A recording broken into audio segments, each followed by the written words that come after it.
Olá, bom dia, boa tarde, boa noite para você que está ligadinho aí na net, sintonizado nas redes sociais. Hoje eu vou tratar de um assunto chamado eletricidade, ou seja, quando você pensa em eletricidade, você pensa em Thomas Edison, quando você pensa em rádio, você pensa em Marconi. Mas existe um gênio da eletricidade que sonhou dar ao mundo um suprimento ilimitado de energia. Seu nome? Nikola Tesla, conhecido como o mestre dos raios ou então o mago da eletricidade.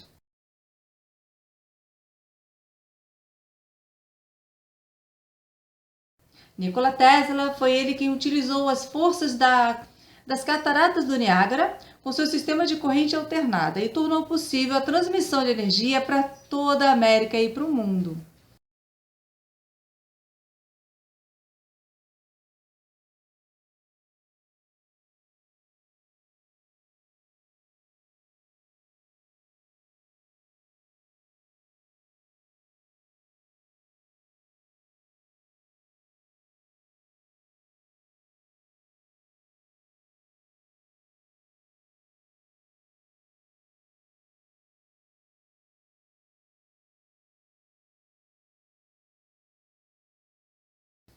Foi Tesla que patenteou, foi ele quem patenteou a tecnologia de comunicação sem fio. Então, se você pega o seu controle remoto e aperta lá, agradeça a Tesla lá. E utilizamos até hoje em todas as transmissões de rádio e televisão.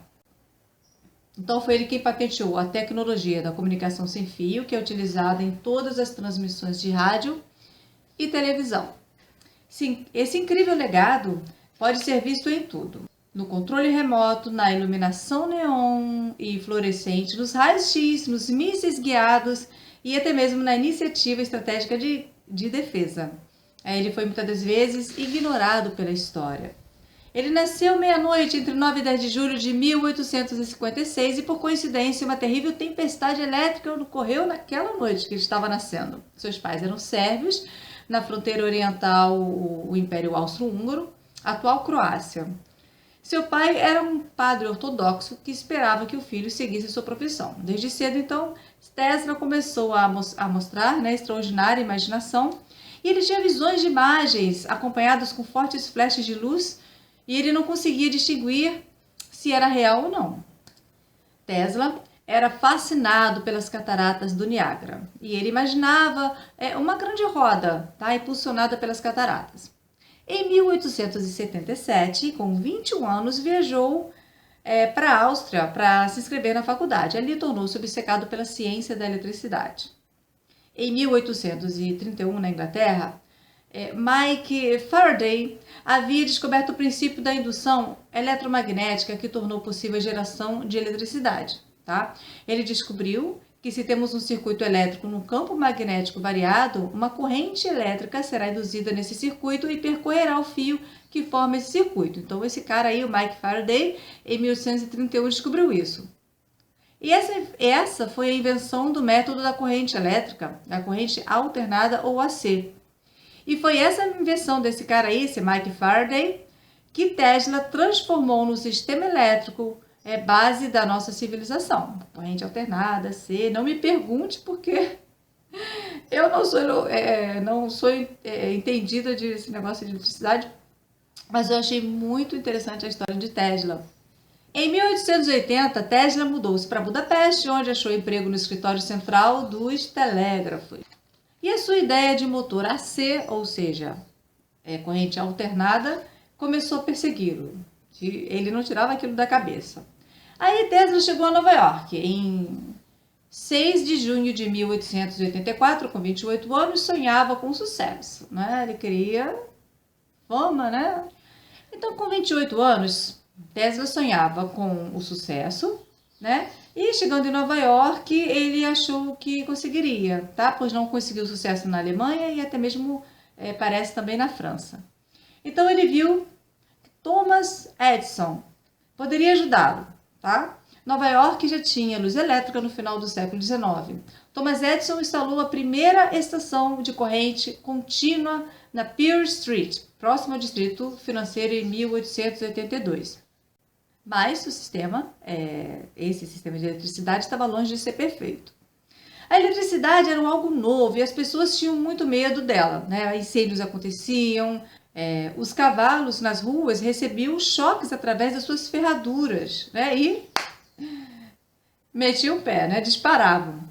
Tesla estava ansioso para mostrar para Thomas Edison o projeto do seu motor de corrente alternada. Thomas Edison havia construído seus negócios com base no sistema de corrente contínua. E qualquer menção sobre corrente alternada significava irritação para Edison, né? O problema da corrente contínua é que você recebe exatamente o que é gerado. Se gerar energia com voltagem alta demais, queimará as lâmpadas ligadas a ela, né?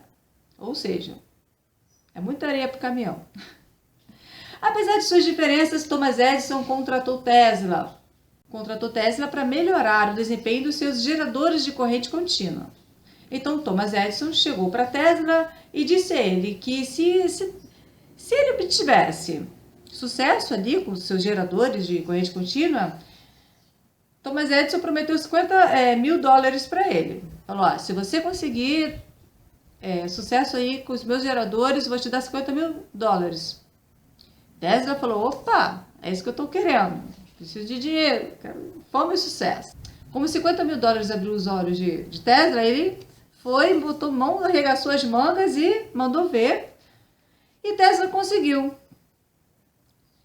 A jornada de trabalho de Tesla, ele pegava 10h30 da manhã de um dia e largava 5h30 da manhã no dia seguinte. E ele pegou firme ali e conseguiu dar um jeito lá nesses geradores de Thomas Edison. Tá? Ao completar a tarefa, então, Tesla chegou para Thomas Edison e falou assim, fiz o meu trabalho, agora você pode me pagar. O que aconteceu? Thomas Edison riu. Falou que estava brincando. Tesla ficou irritado, pegou seu chapéu e meteu o pé. Saiu fora, né? Foi embora. Com a ajuda de um grupo de investidores, Tesla então abriu seu laboratório na Liberty Street, a apenas alguns quarteirões de distância do escritório de Thomas Edison. Então lá, Tesla iniciou a montagem do protótipo do motor que ele havia imaginado 7 anos antes. Em maio de 1888, Tesla estava pronto para apresentar seu motor ao mundo. Durante 5 anos seguidos, 22 patentes foram concedidas a Tesla pelos motores, geradores, transformadores e linhas de transmissão AC, ou seja, corrente alternada. No final dos anos 80, do século XIX, tá? Thomas Edison deu início a uma campanha negativa na mídia para desacreditarem do sistema de corrente alternada de Tesla.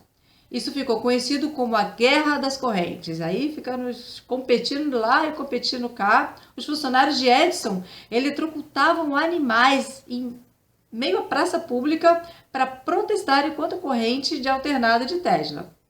E para dizer que a corrente alternada era perigosa. Então, um associado de Edison sugeriu a utilização da corrente alternada como forma de execução de criminosos. As guerras das correntes atingiam um ápice dramático em 1893. Tá? Edison Company, Thomson Houston Companhias e a Edison Company, Thomson Houston Company, acredito que outras também, se uniram e formaram a General Electric. Você ouviu falar General Electric? Pois é. Em 1892, eles se uniram e formaram a General Electric. Tesla, então, venceu a Guerra das Correntes e mostrou que o seu sistema poderia trabalhar em grande escala. Em 1º de março de 1893, em Chicago, 100 mil espectadores lotaram o local de uma feira, tá? Que seria iluminada com os geradores da corrente alternada. Ao cair da noite, o presidente Grover Cleveland, apenas com um botão, ele ligou lá esse botãozinho e o local se iluminou todo. Transbordou com uma brilhante iluminação de tubos e refletores multicoloridos, uma exibição mais incrível que o mundo já tinha visto. As pessoas viram que o sistema do Tesla tinha tornado aquilo possível. Em 1896, o sistema entrou em funcionamento e a era da eletricidade começou. As águas do Niágara faziam gerar enormes turbinas de águas conectadas por eixos ao imenso gerador de 5.000 HP.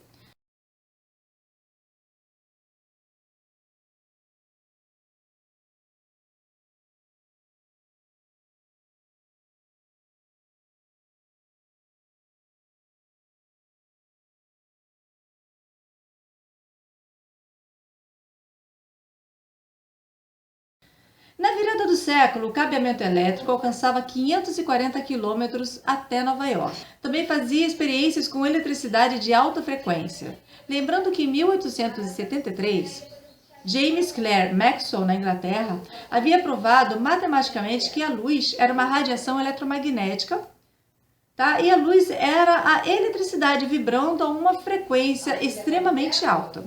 Então, para explorar isso, Tesla inventou, sabe o quê? A bobina de Tesla. A bobina de Tesla pode elevar a voltagem em altas frequências, basicamente transmite um sinal de rádio. Com as altas frequências, Tesla desenvolveu as primeiras lâmpadas fluorescentes e de neon. E ele também tirou as primeiras fotografias de raio-x. Mas em 1890, ele viu um tubo a vácuo se iluminar em suas mãos. Ele segurou um tubo a vácuo nas suas mãos e o tubo iluminou. Ele ficou maravilhado com aquilo. E sem nenhuma conexão, né? Esse tubo a vácuo, ele se iluminou sem nenhuma conexão com fios. Aí Tesla viu que estava transmitindo energia através do ar. Agora, uma nova obsessão nascia: a transmissão sem fio de energia.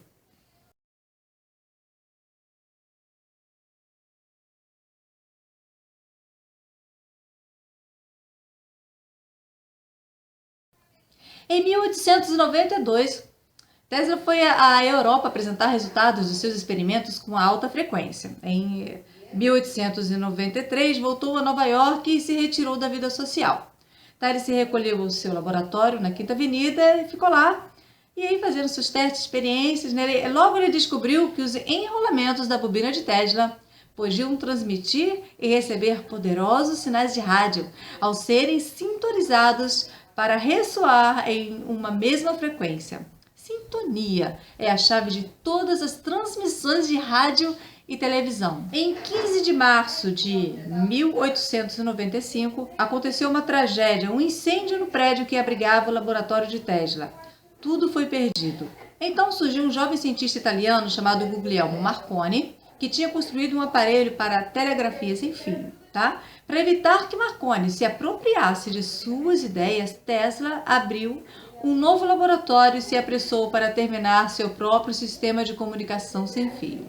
Essa patente requerida por Tesla em 1897 é a tecnologia fundamental do rádio. Nessa competição com Marconi, Tesla resolveu apresentar uma invenção extraordinária. Em uma piscina especialmente construída, patrocinadores potenciais ficaram surpresos ao ver Tesla controlando os movimentos de um pequeno barco mecânico sem nenhum fio ligado a ele.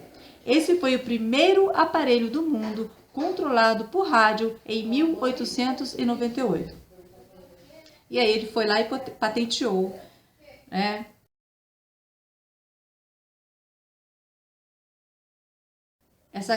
essa invenção. No verão de 1900, Tesla se mudou para Astoria, em Long Island, e iniciou uma construção de uma enorme torre e estação chamada Wardenclyffe.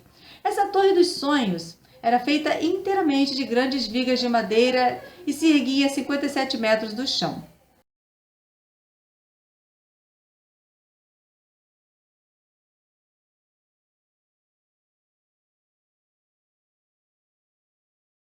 A estação adjacente à torre foi projetada pelo arquiteto Stanford Weil e foi construída sob sigilo completo.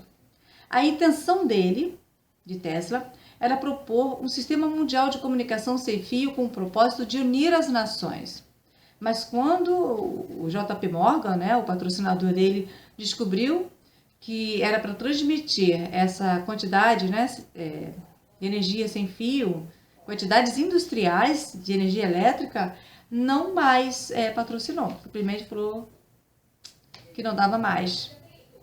E aí foi patrocinar o Marconi, lá do aparelho de telegrafia. Então, Tesla ficou financeiramente arruinado.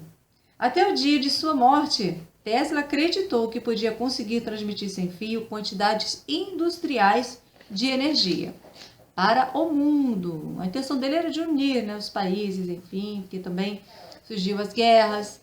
Em 1904, o escritório de patentes americanas repentinamente alterou suas decisões prévias e deu a Marconi a patente do rádio. Nikola Tesla ficou enfurecido, né? Um ano depois, as patentes da corrente alternada de Tesla também expiraram, e aí as invenções que iluminaram o mundo podiam ser usadas por qualquer um. Sem dinheiro para continuar o trabalho, Tesla começou a afundar em um mundo isolado. Em 1909, a melancolia de Tesla se transformou em raiva quando Marconi recebeu um prêmio Nobel em 6 de novembro de 1915. Em 6 de novembro de 1915, saiu no jornal do New York Times que Edison e Tesla receberiam um prêmio Nobel. Mas uma semana depois, o prêmio foi entregue a William Bragg de Oxford, na Inglaterra, né, por seus trabalhos com raio-x e estrutura de cristais. Aí ninguém entendeu nada. E aí saiu no New York Times que o Tesla havia recebido o prêmio Nobel. Quer dizer, falou que ele ia receber. Quem recebeu foi o outro cara, foi o William. E depois saiu no jornal que Tesla recebeu. Ele recebeu nada, tá? E rumores então diziam que Tesla tinha se recusado a receber o prêmio junto com Thomas Edison. Bom, em 1924 surgia Albert Einstein com a teoria da relatividade. Tesla então questionava repetidamente a validade do trabalho de Einstein. Thomas Edison morreu em 1931. Nesse mesmo ano, Tesla voltou à vida, deu uma animada. Aí seus amigos fizeram uma festa para comemorar seus 75 anos. A revista Time, então, publicou sua foto na capa, a foto de Tesla. Então, Tesla anunciou uma coletiva de imprensa que descobriu uma fonte de energia completamente nova, mas não tinha nada a ver com a energia atômica, tá? Essa fonte de energia era o raio da morte, que poderia aniquilar exércitos em segundos ou navios e aviões. Tesla tentou vender esse conceito para os diversos governos, Inglaterra, União Soviética, Estados Unidos, todas forças aliadas contra a Alemanha. Ele ofereceu para a Inglaterra 30 milhões por esse raio da morte, mas quando Tesla exigiu pagamento antes de enviar os planos finais, o negócio se desfez. Novamente, ele tentou despertar nos Estados Unidos o interesse por sua máquina de raios. Então, por recomendação de 2 engenheiros do governo, uma reunião de 2 oficiais do alto escalão foi agendada para 8 de janeiro de 1943, para examinar seus planos e tal, mas a reunião jamais aconteceu. Nikola Tesla, o mago da eletricidade, o mestre dos raios, ele morreu com 85 anos em 1943. Morreu no seu quarto, num hotel New Yorker. Ironicamente, 5 meses após a sua morte, a morte de Tesla, a Suprema Corte dos Estados Unidos declarou que elementos da patente de Marconi eram inválidos. A decisão confirmou a prioridade da patente de Nikola Tesla para a tecnologia fundamental do rádio.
Então, fica esse pequeno relato da história de Nikola Tesla, que foi considerado o gênio da eletricidade, né? Passado a perna, Thomas Edison passou a perna nele, prometeu $50.000 se ele fizesse o trabalho ali. Ele fez o trabalho e ali depois ele falou que estava brincando. E enfim, vocês viram que ele não foi injustiçado de várias formas, né? Mas enfim. Então, se você tem um controle remoto na sua mão, se você ouve um rádio, vê televisão, tá a mãozinha aí de Nikola Tesla, tá bom? Claro que tem muito mais coisas, né? Quanto mais a gente cutuca, mais a gente acha. Mas então fica aí essa informação sobre a vida de Nikola Tesla, o mestre dos raios, ou então o mago da eletricidade. Fique com Deus, Deus abençoe e se inscreva no canal. Tchau!